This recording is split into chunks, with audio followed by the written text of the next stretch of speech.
Good evening and welcome to the Capitol Report on NTD Television. I'm Steve Lance. Coming up, more than 100 arrests since President Trump's D.C. crime clampdown. And starting tonight, even more National Guard members on the ground. Can Trump get congressional support to extend federal control? We'll hear from Congressman Mark Harris. And President Trump warning Russia of severe consequences. That's if no peace progress is made at Friday's summit. What else Trump's saying about the upcoming meeting with Russian President Vladimir Putin. In Kansas, Attorney General Kris Kobach says U.S. courtrooms are being weaponized by the CCP, with a hidden goal shutting down American energy. His warning about CCP using lawfare in the United States. And Trump wins in court, nearly $2 billion in foreign aid cuts now back on the table. What does it mean for his America First agenda? Our panel will break it down.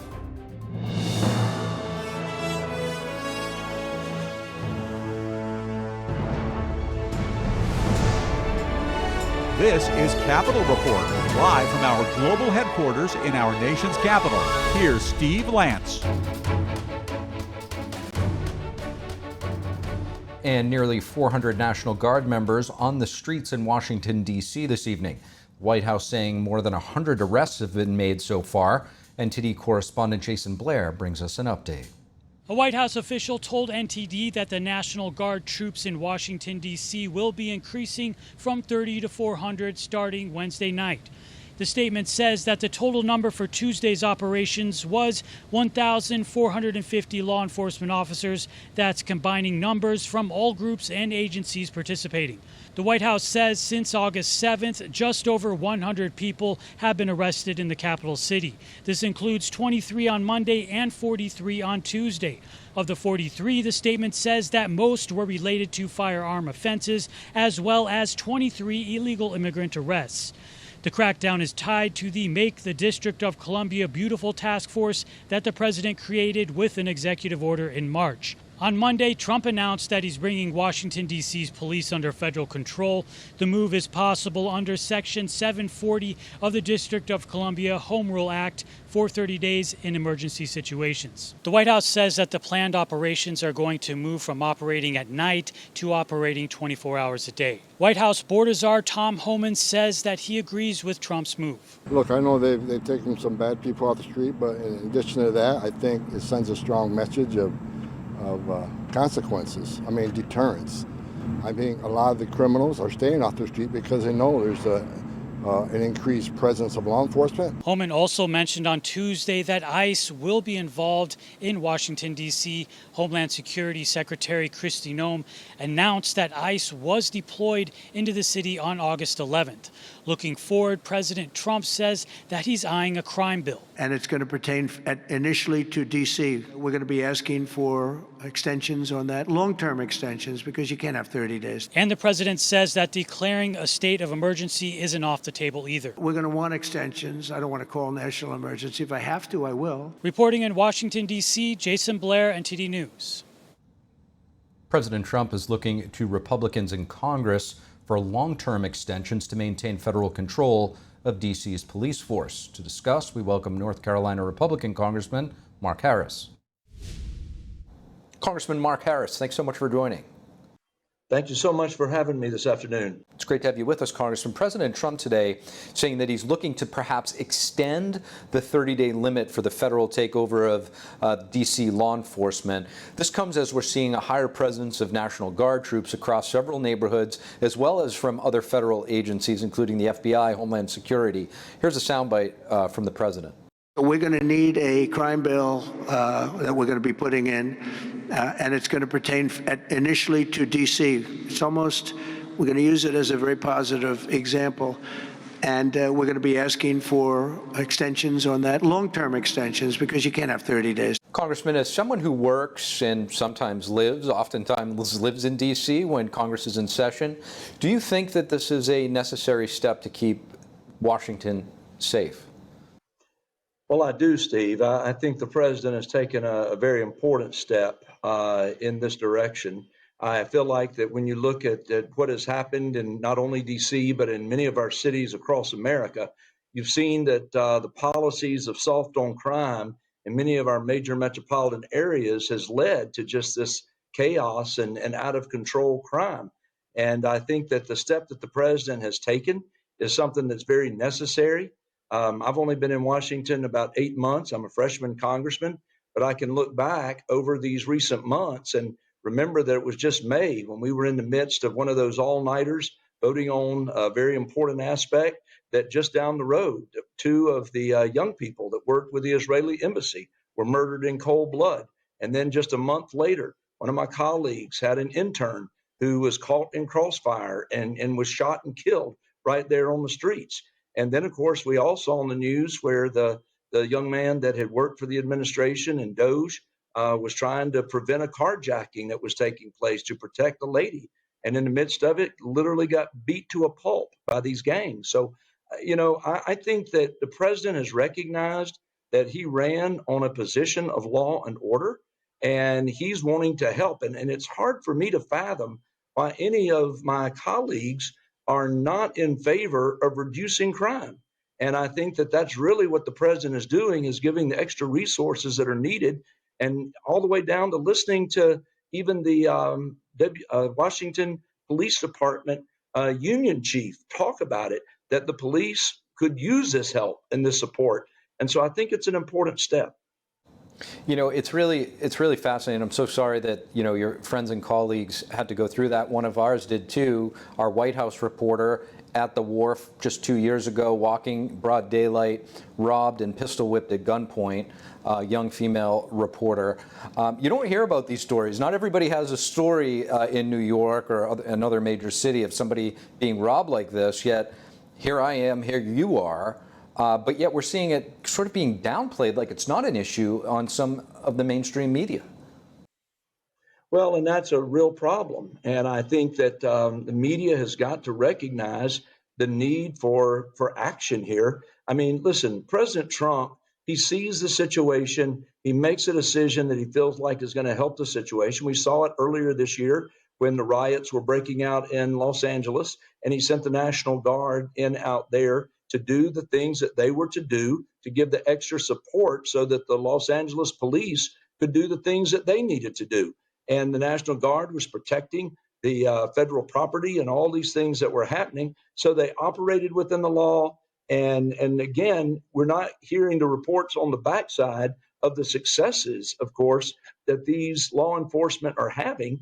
And then when their job is done, they move on. And I think it's important to understand, and the president is taking that leadership role. And that's something people need to get used to. And that is that there is a new sheriff in town, pardon the pun, but he is going to lead, and he is demonstrating that leadership. And that's important for us to recognize. Now, one of the main topics of conversation is of the minors, the nature of the person, these teenagers committing crimes, and not facing consequences for it. Very light rules and regulations put in place for them when they go through the court system. Currently, D.C. has a citywide juvenile curfew, but we're still seeing reports of kids gathering in large groups. What kind of accountability measures do you think need to be pursued to regulate this?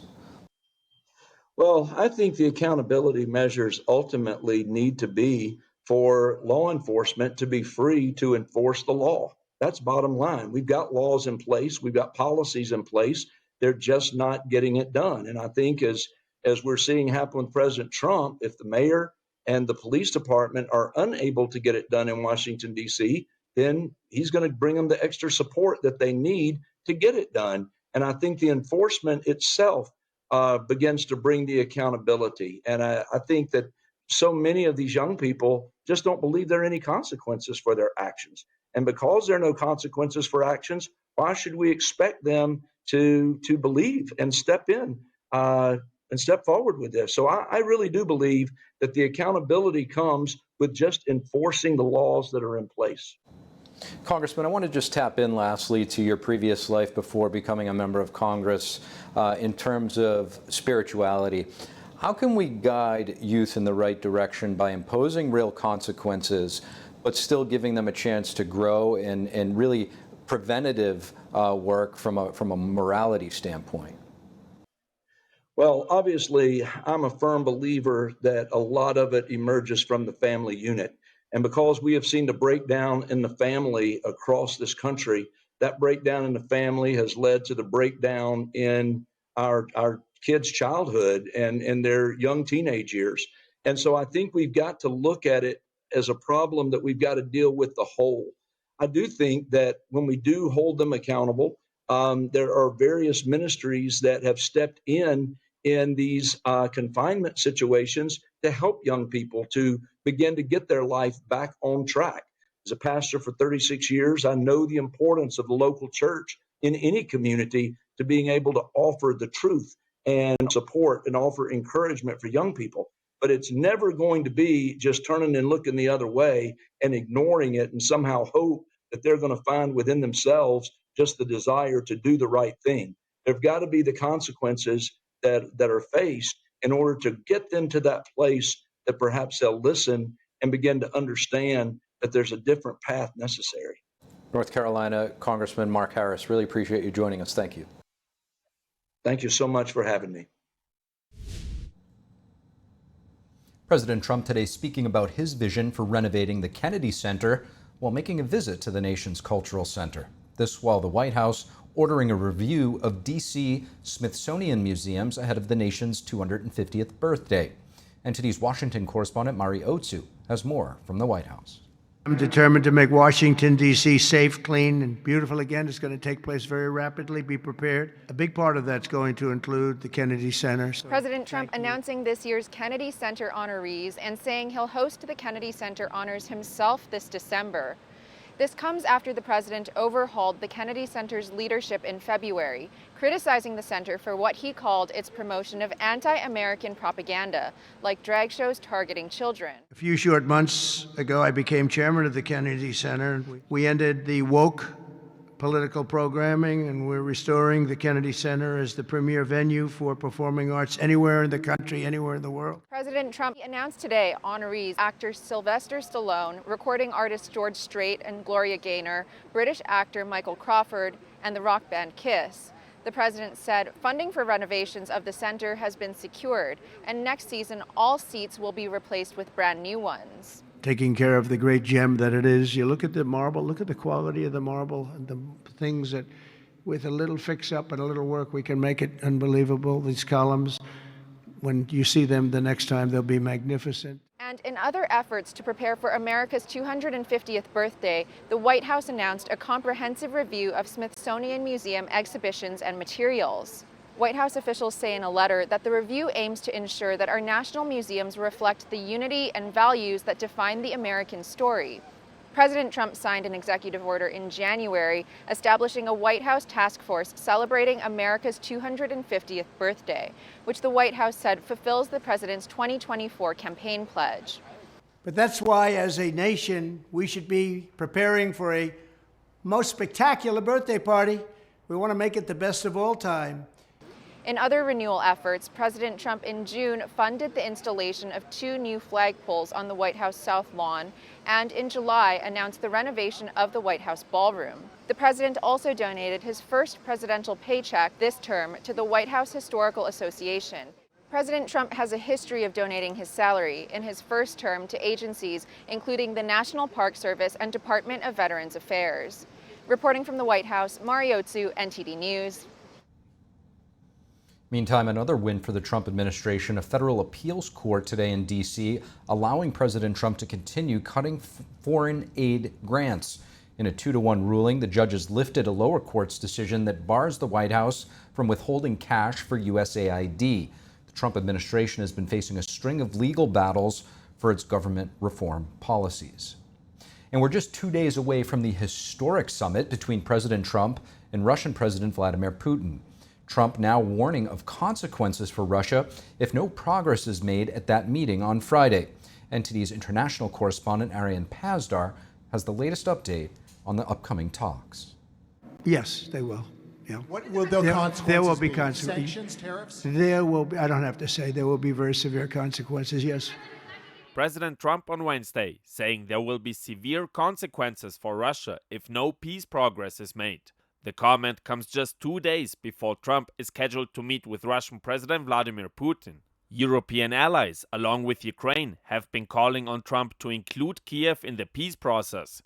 Trump now says there could be a trilateral meeting shortly after Friday's summit. If the first one goes okay, we'll have a quick second one. I would like to do it almost immediately, and we'll have a quick second meeting between President Putin and President Zelensky and myself if they'd like to have me there. Trump suggested that a single meeting would not be enough. Also on Wednesday, Trump had a phone call with European allies and Ukrainian President Vladimir Zelensky. We had a very good call. Zelensky commented on the call and the upcoming meeting. I told the U.S. president that Putin is bluffing. He's currently trying to put on pressure along all parts of the Ukrainian front. Russia is trying to show that it can occupy all of Ukraine. The Chancellor of Germany says European leaders laid out several points they want Trump to keep in mind as he prepares for Friday's summit. Ukraine has to be part of future negotiations as soon as more talks are being scheduled. We also want there to be an order to the negotiations. A ceasefire has to come before anything else. He added 3 more points.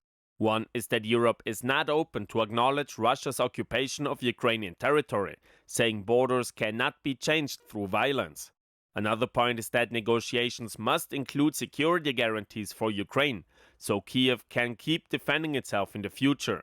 This includes being able to count on support from the West. The last point the Chancellor made is that pressure on Russia has to be increased if no breakthrough is made after the talks on Friday. NATO Chief Mark Rutte also joined Wednesday's conversation.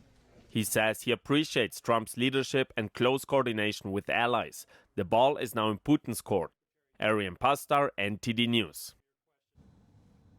And in Alaska, where the summit between President Trump and Putin is set to get underway, officials say floodwater in the capital city of Juno has been effectively contained. This comes after the city installed emergency levees, which prevented widespread damage from the historic flood unleashed by a glacier.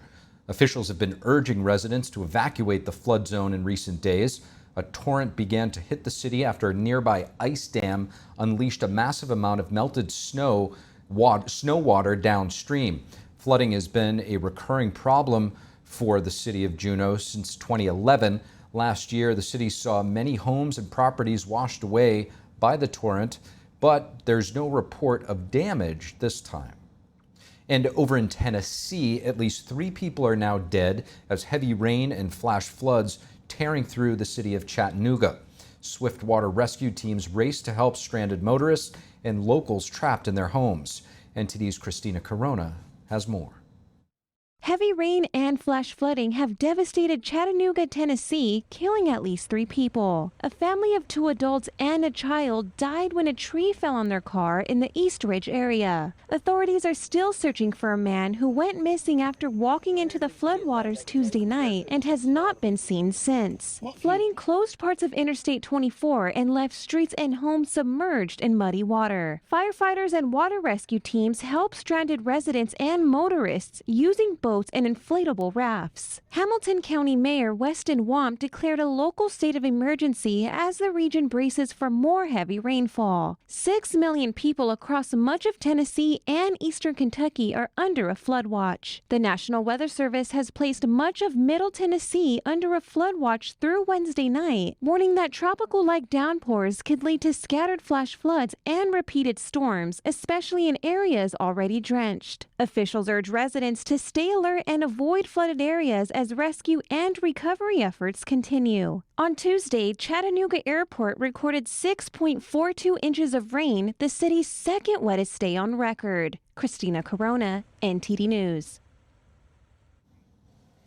And coming up, Kansas calling to investigate the Chinese Communist Party's campaign to undermine America's energy sector.